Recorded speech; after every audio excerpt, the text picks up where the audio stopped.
Convido os queridos irmãos e irmãs, também saúdo aqueles que estão em suas casas, assistindo ao vivo conosco, participando do culto, ou a qualquer outro momento. Vamos abrir o coração, abrindo também a Bíblia Sagrada, nesse dia de ceia, nesse dia em que partilhamos o pão, segundo a orientação do Senhor Jesus. Vamos abrir a Bíblia em Romanos, capítulo 5. Nós vamos ler 2 versículos da palavra de Deus em Romanos. Romanos 5, versículos 8 e 9.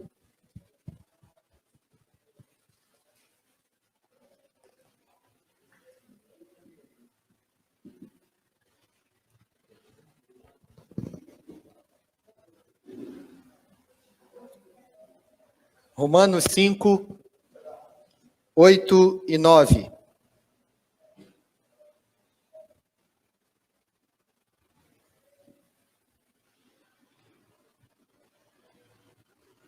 Diz assim a palavra do Senhor: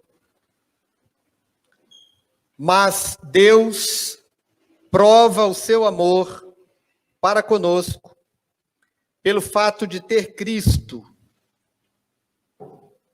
morrido por nós, sendo nós ainda pecadores. Logo, muito mais agora, sendo justificados pelo seu sangue, seremos por ele salvos da ira. Vamos orar ao Senhor mais uma vez, com a leitura desse texto. Pai Celeste, prepara o nosso coração para ouvir a tua voz e participar, ó Deus, do corpo e do sangue de Cristo, com o nosso coração direcionado, guiado, exortado e encorajado pela tua palavra. Nós oramos, pedimos a tua bênção para que o meditar do nosso coração seja agradável ao Senhor, assim como as palavras dos meus lábios. Que a bênção do Senhor esteja sobre nós, nós oramos agradecidos, em nome de Jesus. Amém. Amém. Queridos irmãos e irmãs, nós lemos a palavra de Deus nesses 2 versículos para reconhecer aquilo que o Senhor fez por nós, de forma a olharmos para a mesa do Senhor e compreendermos como que o amor de Deus se manifesta na morte do seu Filho. Quando nós celebramos a ceia, nós celebramos o sacrifício do Filho de Deus, que foi voluntariamente entregue, padeceu, morreu, foi sepultado e ressuscitou. E nós, quando lembramos desse momento, nós lembramos o quão precioso é o amor de Deus por nós. Mas por quê? Era necessário que o Filho de Deus morresse, entregasse o seu corpo, derramasse o seu sangue, para que nós tivéssemos uma prova do amor de Deus. É interessante que o apóstolo Paulo diz que Deus prova o seu próprio amor por nós, pelo fato de Cristo ter morrido por nós. Jesus morreu não como um ato de vingança ou de maldade de Deus sobre a vida do seu filho, apenas para satisfazer um capricho de Deus. Jesus morreu como expressão de 2 aspectos fundamentais da ação de Deus, da graça de Deus em favor de nós, extremamente necessários para que pudéssemos viver uma vida que a gente chama de vida cristã, porque é uma vida vivida em Cristo. Nós entendemos o amor de Deus por nós, pelo fato de Cristo ter morrido, primeiramente porque a morte de Cristo cumpriu tudo aquilo que era necessário, a justiça, para que Deus nos aceitasse como pecadores. O texto em que o apóstolo Paulo fala essas palavras, ele está mostrando a extrema necessidade de nós, como pecadores, sermos justificados perante o Senhor. Se nós olharmos para o texto, nós vamos ver que o versículo 6, o apóstolo Paulo diz que quando éramos fracos, Jesus morreu pelos ímpios. E depois ele diz que não haveria sentido, se nós fôssemos justos, alguém morrer pelos nossos pecados. Então, primeiramente, é a justiça de Deus que é aplicada na morte de Cristo e nos libera desse estado de pecado. Desse estado, aqui no versículo 6, de impiedade, desse estado de fraqueza, desse estado de, no versículo 8, pecadores. Alvos, conforme diz o versículo 9, da justa ira de Deus. Nós fomos alcançados pela justiça de Deus aplicada em Cristo Jesus, que precisava morrer, a morte prevista, para justificar o pecador. Que pecado é esse que merecia a morte? A gente não pode pensar na morte de Cristo como uma punição por um pecado que haveria de vir. Mas a gente tem que pensar na morte de Cristo como uma condição necessária ao pecado estabelecido em nossos corações e presente na raça humana quando o pecado entra na raça humana por intermédio de Adão. Depois, aqui, dos versículos 12 ao versículo 21, o apóstolo Paulo vai falar dessa condição. Que quando Adão pecou contra Deus, todos nós recebemos essa herança.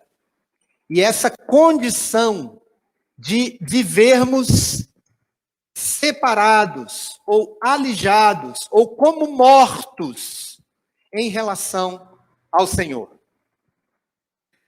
O pecado de Adão foi transferido, ou foi herdado por cada um que nascesse depois de Adão. E é esse próprio pecado, ele próprio é a morte, ele próprio é a separação eterna de Deus, porque ele foi uma resposta de Adão, ou do ser humano, para Deus, como se dissesse para o Senhor: eu não preciso viver na sua presença. Vamos voltar lá em Adão, vamos voltar lá no Éden, e vamos ver como é que era a condição de Adão, quando ele comeu do fruto proibido, e com isso transferiu, ou passou esse pecado para toda a raça humana. Deus tinha comunhão plena com o ser humano. Deus tinha uma vida de liberdade para o ser humano. Uma vida em que o ser humano, o primeiro ser humano, tinha pleno acesso ao Senhor. E tinha um limite. Deus deu um limite a Adão. De todo o jardim que você vai cuidar, você pode comer de todos os frutos, mas do fruto do conhecimento do bem e do mal não comerás. Por quê? No dia em que dela comeres, certamente morrerás. Então, comer desse fruto significa a morte. Comer desse fruto é o ingresso que o ser humano compra para morrer. O que é esse fruto? O fruto do conhecimento do bem e do mal é se colocar diante de Deus como alguém que não precisa de Deus, conhece todas as coisas. Tem toda a sua condição de viver por si mesmo. Esse é o pecado dos pecados, é o pecado que gera os pecados. Uma coisa é o pecado original, o pecado que nos faz cometer os pecados morais. Esse pecado que trouxe a morte a Adão e trouxe a cada um de nós, não é o pecado moral.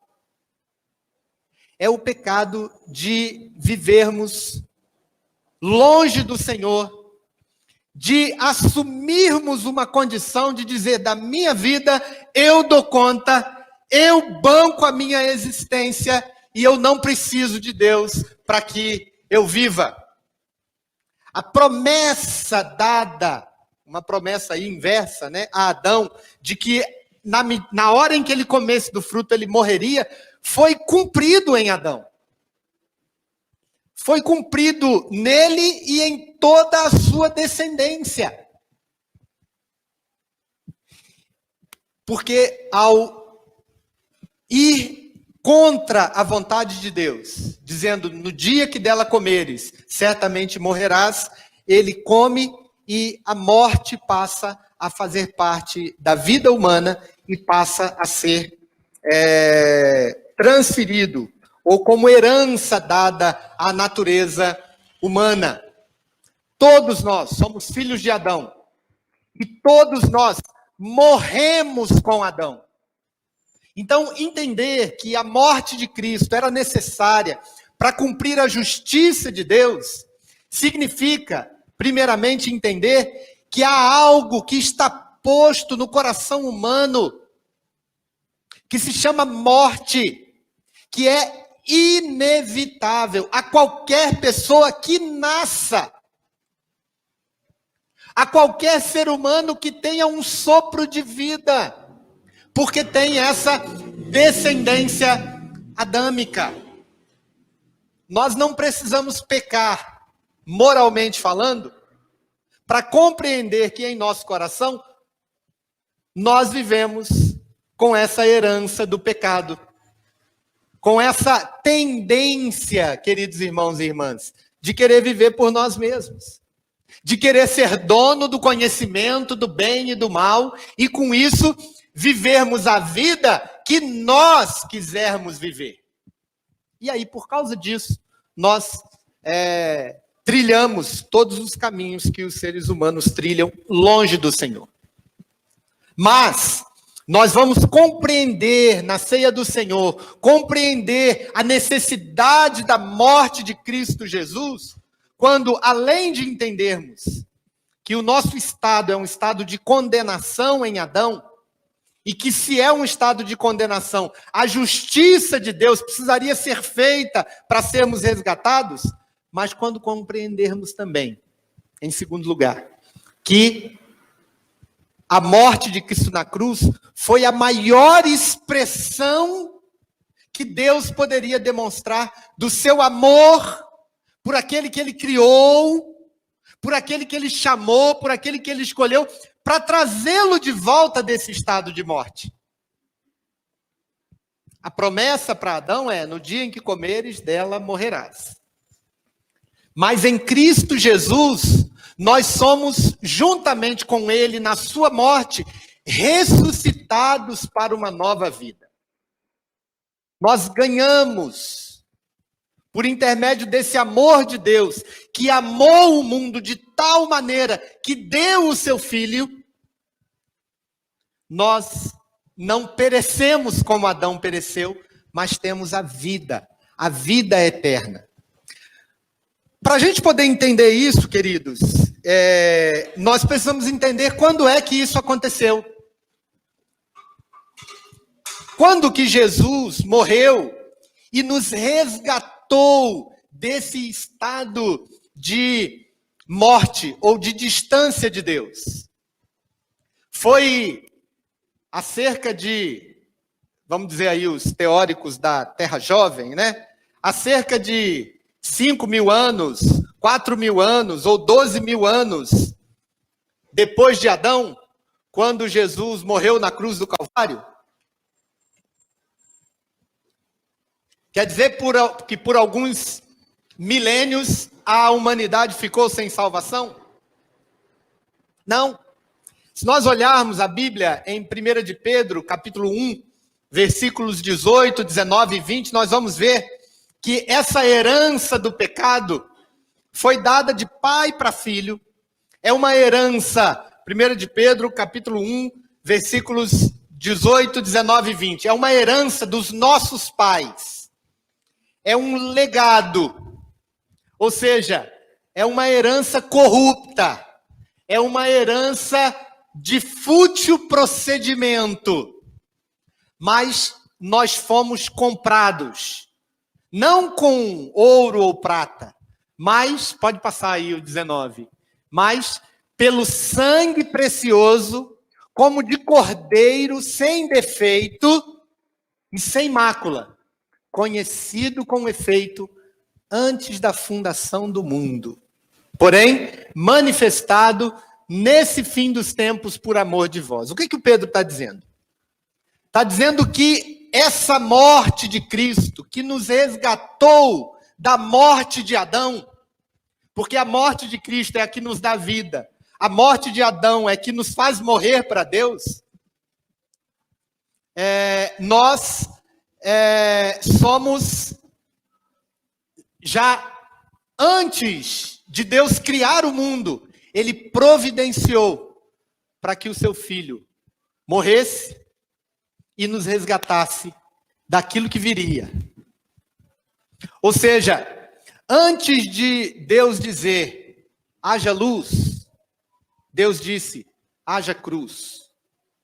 A cruz veio antes da criação. Do jeito que o apóstolo Pedro fala, nós não podemos olhar para o relato aqui que o apóstolo Paulo fala dos versículos 12 a 21 sobre Adão e Cristo e não ter esperança. Porque nós fomos salvos pela morte de Cristo antes de o mundo existir, antes de qualquer outra circunstância ocorrer. Então, veja que, ao pensar na possibilidade, queridos irmãos, vamos ficar aqui comigo, ao pensar na possibilidade de que seres humanos poderiam viver longe do amor de Deus, nós vemos o Senhor providenciando, antes mesmo disso acontecer, a morte de Cristo na eternidade, para que pudéssemos ser resgatados de volta desse fútil procedimento, desse estado de morte para Deus, ou seja, desse estado de distanciamento de Deus, que foi nos passado por intermédio de Adão. A Bíblia nos fala de dois, posso falar Adões? Ou Adãos? Ou um ou outro, né? Isabela, me socorra aqui, né? Não sei qual que eu devo dizer, né? Mas a Bíblia fala do primeiro Adão e do último Adão, aqui nos próprios versículos 12 a 21. Ou seja, aquilo que Adão providenciou para que vivêssemos longe de Deus, como uma herança de alguém que quer viver por si mesmo. O último Adão, o Senhor Jesus, com a sua morte, nos resgatou para podermos sim viver dependentes do Senhor, para podermos sim viver segundo a vontade de Deus em comunhão com o Senhor. Pense na cruz, essa cruz que está aqui atrás de mim, como algo que nos faz a ligação pendular em dois sentidos. Tanto no sentido aqui do texto, no anterior, no texto de Pedro, de que Deus deu o seu Filho como o Cordeiro imaculado para morrer por nós. Ou seja, Deus vindo até nós.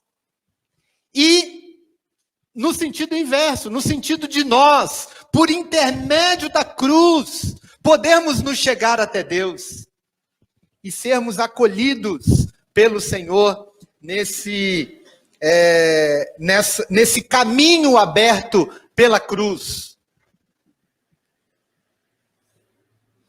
Queridos, esse texto nos fala que Deus prova o seu amor para conosco, tendo Cristo morrido por nós. Nós vimos que a morte, ela satisfez a justiça de Deus, e ela mostra o amor de Deus que quer nos resgatar antes mesmo de nos reconhecermos como pessoas, para poder mostrar que a salvação não depende de nós.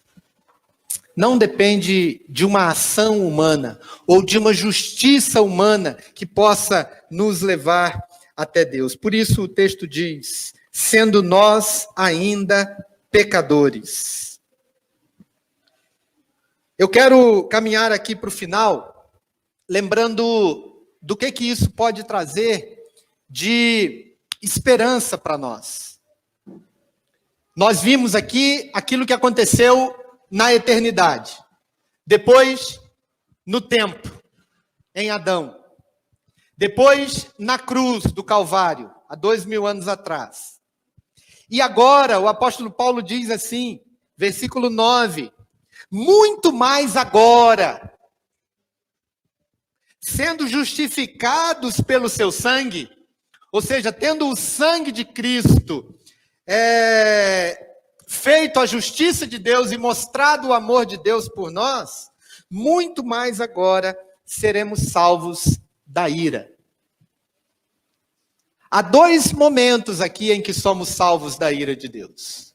O momento presente e o momento futuro. Ou seja, hoje nós podemos colocar diante de Deus um coração contrito, um coração arrependido, um coração que busca a graça do Senhor e sermos aceitos por Deus. Agora, na hora de participarmos da ceia do Senhor, quando nós confessamos ao Senhor os nossos pecados, nós somos perdoados pelo Senhor. Sabe por quê? Porque Ele é fiel. Ele é fiel para cumprir aquilo que Ele fez na história. Então, quando o apóstolo diz muito mais agora, ele está dizendo que esse sacrifício de Cristo na cruz, esse derramar do sangue do Filho de Deus, que satisfez a justiça de Deus, que mostrou o seu amor por nós, ele é para hoje. É para nós sermos perdoados hoje. É para a gente mudar de vida hoje. É para a gente estabelecer uma nova caminhada diante de Cristo hoje. Em que sentido, pastor, que a gente tem uma mudança de vida? Pelo menos aqui, se nós olharmos para o texto, em dois aspectos. Primeiro, quando nós pedimos perdão a Deus, nós temos paz de que fomos perdoados. Então, se fomos perdoados, a gente não vive como alguém que é escravo do pecado. A gente não vive pecando. A gente não vive repetindo tudo aquilo que nos faz nos afastarmos de Deus, porque de fato nós fomos perdoados. O apóstolo Paulo diz: justificados, pois, mediante a fé, temos paz com Deus. E porque nós temos acesso a Deus por essa fé, nós podemos ficar firmes diante das circunstâncias que não damos conta de controlar. Diante das tribulações, versículos 3, porque na tribulação temos perseverança, na perseverança experiência, e na experiência esperança. Esperança de quê? de que aquele amor demonstrado na eternidade, depois cumprido no Calvário, é ainda hoje derramado em nossos corações pelo Espírito Santo que nos foi dado. É isso que diz aí o versículo 5. Versículo 5 diz: a esperança não confunde, porque o amor de Deus é derramado em nossos corações pelo Espírito pelo Espírito Santo que nos foi outorgado. Ou seja, passamos pela tribulação sabendo que somos imensamente amados pelo Senhor. Como é que eu sei disso, pastor? Se eu não sinto isso? Olha para a cruz. Aqui, ó. Aqui está a prova do amor de Deus. É uma prova objetiva. É uma prova dada. É algo realizado na eternidade, antes da gente existir, antes de Deus dizer, haja luz, houve cruz. Aqui está a prova do amor de Deus. Então nós podemos sim ter esperança no meio do sofrimento. Levantar a cabeça, continuar caminhando, confiando de que aquele que não poupou o seu próprio filho, antes o entregou por nós, vai nos dar juntamente com ele todas as coisas. Nós vamos ser acolhidos mais uma vez por esse amor, pelo amor de Deus, que nos constrange a sermos salvos por ele da ira. Esse é um primeiro aspecto. Segundo aspecto, e último, é a ira vindoura. É o juízo eterno de Deus. Quando nós declaramos a nossa fé no Cristo, a fé no Cristo que nasceu da Virgem Maria, padeceu sob o poder de Pôncio Pilatos, no Cristo que foi crucificado, que foi morto, foi sepultado, no Cristo que ressuscitou dos mortos ao terceiro dia, nós também cremos no juízo eterno. Nós também cremos que o Senhor julgará todos aqueles segundo as suas obras. E aqui o texto está dizendo que nós devemos permanecer em paz em Cristo, porque estamos salvos da ira de Deus hoje, ou seja, temos o perdão do pecado hoje, mas vamos ter o perdão também lá no juízo. Porque a morte de Cristo é eficaz em todo o tempo.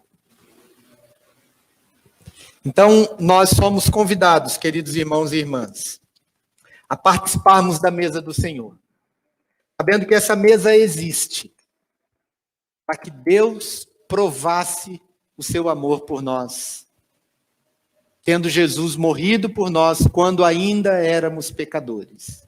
Ou seja, quando não tinha nada em nós que pudesse fazer com que o Senhor morresse por nós, por causa de nós, mas por causa do seu amor.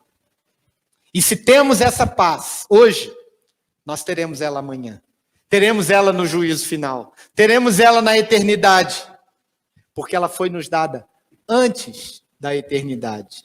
Percorreu o tempo, chegou até nós no dia de hoje, em que celebramos a ceia do Senhor. Mas é a garantia de um amor que Deus nos deu e que cumpriu tudo aquilo que precisava ser cumprido para que nós reconhecêssemos o seu amor. Como é que você tem recebido o amor de Deus? Ao mesmo tempo que é um amor insondável, como o apóstolo Pedro disse, inefável, que a gente não consegue medir, de tão grande, é um amor também provado no sacrifício do seu filho. Não é uma graça barata. Custou a morte do Filho de Deus. Por isso, os nossos pecados são um assunto sério com o qual Deus trata de forma muito séria. Por isso, nós, ao participarmos da ceia do Senhor, ao mesmo tempo que pedimos perdão pelos nossos pecados, afirmamos ao nosso coração, diante de Deus, o desejo de viver uma vida que agrade o Senhor, de uma vida longe do pecado. Por quê? Porque morremos com Jesus. Morremos para o pecado. Nós não vivemos mais debaixo da condenação de Adão. A morte não pôde deter o Filho de Deus, porque ele era cordeiro sem mácula. Ele não tinha pecado. Então ele bateu e voltou, para que nós pudéssemos experimentar essa comunhão, de apesar de estarmos mortos, podermos estar vivos para o Senhor. Coloque diante de Deus o seu coração, coloque diante do Senhor a sua vida e peça ao Senhor que lhe dê essa graça. A Bíblia nos diz que nós devemos reconhecermos-nos como pecadores, reconhecermos-nos como pessoas que não merecem ou que não fizeram por merecer essa graça do Filho de Deus. Então vamos fazer isso, vamos colocar diante do Senhor a nossa vida e nos apropriar da bênção, da salvação trazida ao Senhor, dessa justificação aos nossos corações, o perdão dos nossos pecados. Curve sua fronte, feche seus olhos.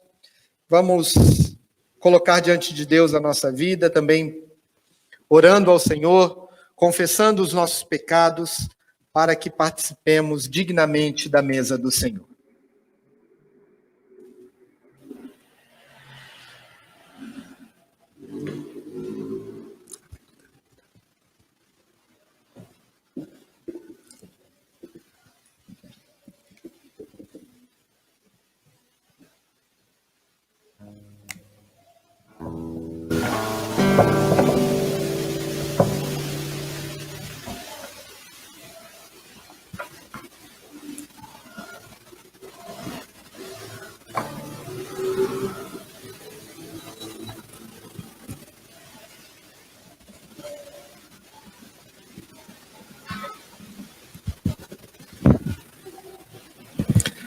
Santo Deus, Pai Celeste, nós bendizemos o Teu nome, porque o Senhor tomou a iniciativa em nos resgatar, em nos trazer de volta para a comunhão contigo. O Senhor não permitiu que permanecêssemos na morte, mas por intermédio do sangue derramado do Senhor Jesus, Teu Filho amado, nós fomos resgatados daquele fútil procedimento que os nossos pais nos legaram. Recebe, ó Deus, a nossa gratidão, o nosso louvor, a nossa alegria em pertencermos ao Senhor, sobretudo pela forma maravilhosamente esplêndida com a qual fomos trazidos de volta. Obrigado, ó Deus, pelo Teu amor e pela justiça cumprida em Cristo Jesus. Que o nosso coração reconheça, que a nossa vida seja uma prova de que sabemos o preço que foi pago pelos nossos pecados, por isso vivemos longe do pecado. Que o Senhor cuide de nós. Que o Senhor esteja presente em nossos corações. Que o Senhor, mais uma vez, nos dê essa certeza do Teu perdão e do tão grande amor com que o Senhor nos amou. Oramos, agradecidos pelo pão, pelo cálice, pelo que eles representam e pela memória que nos trazem da prova do Teu amor tão grande, que precisou dar o Seu Filho para que pudéssemos ter a vida eterna. Oramos, agradecidos, em nome de Jesus. Amém.